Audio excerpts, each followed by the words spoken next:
Kali ini Ibu Guru akan mengajarkan kalian tema 2, selalu berhemat energi. Subtema 1, pembelajaran 1. Nah, anak-anak, pada pembelajaran kali ini ada beberapa kompetensi dasar yang akan kalian kuasai.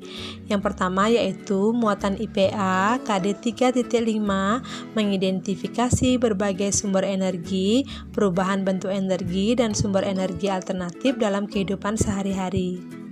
Kemudian yang kedua adalah muatan IPS KD 3.1, mengidentifikasi karakteristik ruang dan pemanfaatan sumber daya alam untuk kesejahteraan masyarakat. Kemudian yang ketiga adalah muatan bahasa Indonesia KD 3.2, mencermati keterhubungan antar gagasan yang didapat dalam teks lisan, tulis, maupun visual. Baiklah Nana, ayo kita mulai belajar. Apakah kalian tahu apa yang dimaksud dengan energi? Ya, energi adalah kemampuan untuk melakukan kerja ataupun usaha. Jadi, dengan energi kalian bisa melakukan aktivitas kalian sehari-hari.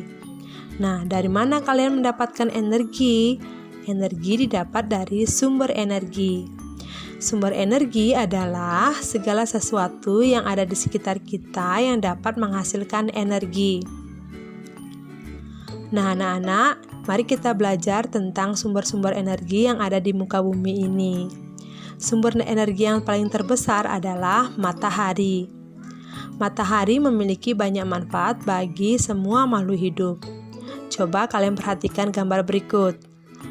Dari gambar tersebut adalah menunjukkan aktivitas manusia yang dilakukan di bawah sinar matahari. Keluarga tersebut memanfaatkan matahari untuk kehidupan sehari-hari mereka. Apa saja ya manfaat matahari yang dapat mereka peroleh? Yang pertama adalah menghangatkan badan dan sebagai sumber vitamin D.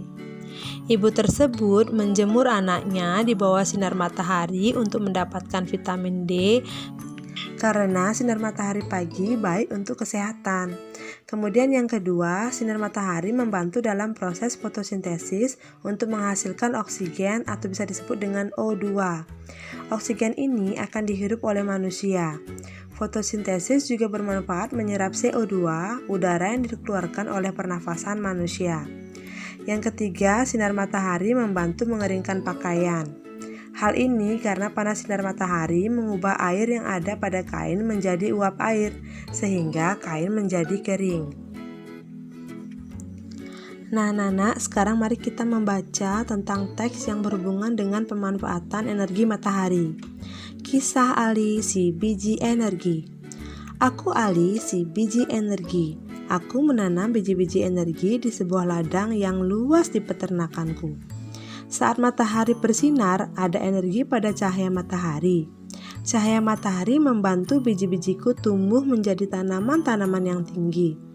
Tanaman-tanamanku menyimpan energi itu di dalam akar, batang, daun, dan butiran biji yang baru. Dengan segera, aku akan tumbuh tinggi dengan daun-daun yang lebar dan biji-biji yang baru. Kamu bisa memasak dan memakan aku supaya kamu memiliki energi. Energi itu akan membantumu tumbuh, bergerak, dan berpikir. Aku juga memberi makan hewan-hewan ternak dengan beberapa bagian dari tubuhku, sehingga mereka tumbuh besar dan sehat. Nah, anak-anak, dari teks tersebut kita bisa mengetahui betapa besar manfaat sinar matahari bagi makhluk hidup yang ada di muka bumi ini. Nah, mari sekarang kita belajar pemanfaatan energi matahari lainnya. Matahari dapat bermanfaat untuk menerangi bumi. Matahari sebagai sumber energi terbesar memancarkan panas dan cahayanya ke bumi. Cahaya matahari menerangi bumi sehingga kita dapat melihat makhluk hidup pada siang hari. Kemudian matahari dapat menyebabkan terjadinya siang dan malam. Seiring dengan perputaran bumi pada porosnya, matahari membuat terjadinya siang dan malam. Berikutnya, matahari berperan dalam siklus perputaran air, hingga terjadinya perubahan cuaca, mendung, panas, dan hujan. Berikutnya, matahari berperan dalam proses terjadinya awan, hingga hujan dapat membasahi daratan. sehingga tumbuhan yang ada pada daratan dapat bertahan hidup. Kemudian, matahari berperan dalam proses fotosintesis sehingga semua tumbuhan baik di darat dan di laut dapat hidup, berkembang, dan membuat cadangan makanan untuk dikonsumsi hewan dan manusia. Yang berikutnya, cahaya dan panas matahari digunakan sebagai sumber energi pada panel surya yang mengubah energi cahaya matahari menjadi energi listrik. Nah, anak-anak, perhatikan bagian berikut. Bagian berikut merupakan contoh peta pikiran dari manfaat energi matahari. Membuat peta pikiran membuat kalian lebih mudah untuk memahami materi yang diberikan. Nah, mari kita sekarang belajar cara membuat peta pikiran. Mengolah informasi dalam bentuk peta pikiran. Mengolah informasi berarti mengolah sumber data berupa gambar atau teks menjadi informasi yang jelas. Nah, bagaimana cara membuat peta pikiran?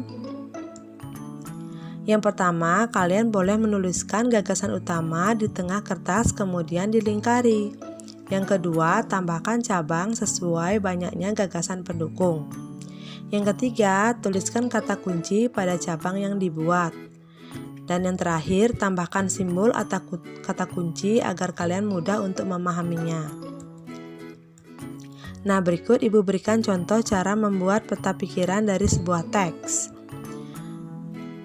Perhatikan, dari teks tersebut kalian bisa melihat bahwa gagasan utamanya adalah minyak bumi. Kemudian dari gagasan utama dimunculkan cabang-cabang gagasan utama, yaitu berupa asal minyak bumi, cara memperoleh minyak bumi, dan hasil olahan minyak bumi. Dari asal minyak bumi kemudian ditambahkan cabang berikutnya, yaitu minyak bumi berasal dari perut bumi. Kemudian cara mengolah dan memperoleh minyak bumi adalah dengan melakukan proses penambangan. Hasil olahan minyak bumi berupa bahan bakar, parafin, plastik, dan juga aspal. Nah, anak-anak, minyak bumi merupakan salah satu sumber daya alam yang ada di muka bumi ini. Apa itu sumber daya alam? Sumber daya alam adalah segala sesuatu yang berasal dari alam, baik itu benda hidup dan mati yang dapat dimanfaatkan untuk kebutuhan hidup manusia. Nah, anak-anak, sekarang kita akan mempelajari jenis sumber daya alam. Sumber daya alam dapat dibagi menjadi dua, yaitu sumber daya alam yang dapat diperbaharui dan sumber daya alam yang tidak dapat diperbaharui. Sumber daya alam yang dapat diperbaharui adalah sumber daya alam yang dapat dimanfaatkan, dikembangkan, diusahakan, dan diadakan kembali apabila telah habis dimanfaatkan oleh manusia. Sumber daya alam ini tidak akan habis karena dapat diadakan kembali. Pemakaian sumber daya alam ini harus efisien dan dijaga agar tidak cepat rusak ya anak-anak. Contoh dari sumber daya alam yang dapat diperbarui adalah tumbuhan, hewan, dan juga air. Sedangkan sumber daya alam yang tidak dapat diperbarui adalah sumber daya alam yang tidak dapat diadakan kembali setelah dimanfaatkan secara terus-menerus. Sumber daya alam yang tidak dapat diperbaharui terdapat dalam perut bumi. Barang-barang yang terdapat dalam perut bumi disebut barang tambang. Barang tambang tersebut ada yang berbentuk logam, mineral, dan non-logam. Contohnya barang tambang adalah minyak bumi, emas, batu bara, intan, dan juga besi.